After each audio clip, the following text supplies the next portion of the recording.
new version for 2020, and this is on loan from HP, so when we're done with this, it goes back to them, and they're not reviewing or approving this unboxing before it gets uploaded, and all of the opinions you're about to hear are my own, and no one is paying for you to see what I am doing right now either. So we're going to take it out of the box here in a second, but they also included their new pen. This is a Microsoft, I think, Surface 2 pen, or it's a Surface 2 compatible pen. So it's the latest and greatest tech from Microsoft and HP on the pen side, and we'll be looking at how the pen performs in the review, which you'll find soon on my main channel at lon.tv. The pen does not come with this. They just put it in the box for the review, so you will have to buy pens separately. But again, it's compatible with the Microsoft pen standards, so you should be able to find compatible pens pretty easily here. So let's take the unit itself out of the box. Again, this is a 14-inch, and it's a 2-in-1, so it will function as a laptop, like so. But you can also use it as a tablet. You can have the display just kind of stand up on its own here, or you can put it into tent mode. And of course, the display is a touch display.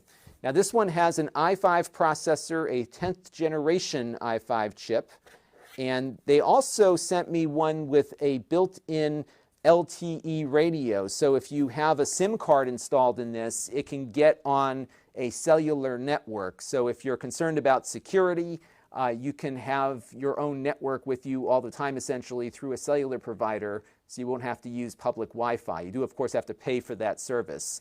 The display on this one is 1080p, 250 nits.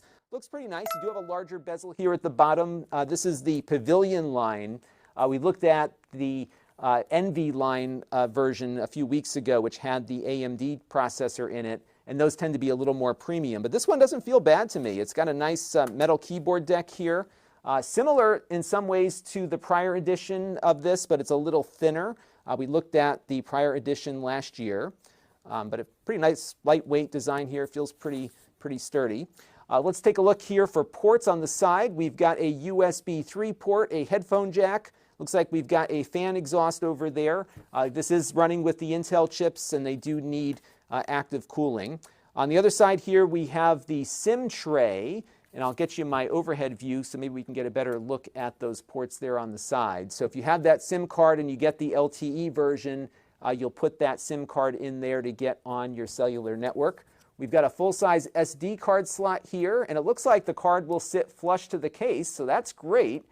So depending on your storage decisions, you can augment that with some SD cards for media and that sort of thing.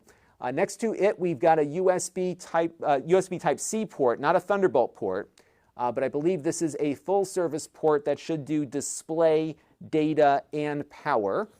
Next to it is another USB 3 port, and then you've got HDMI out, and your power adapter goes in here. So it looks like you've got the round plug that you can use to charge it, or you can use the USB, and we'll test that all out in the full review that you'll be able to find soon on my main channel at lon.tv. So that's the laptop side of things.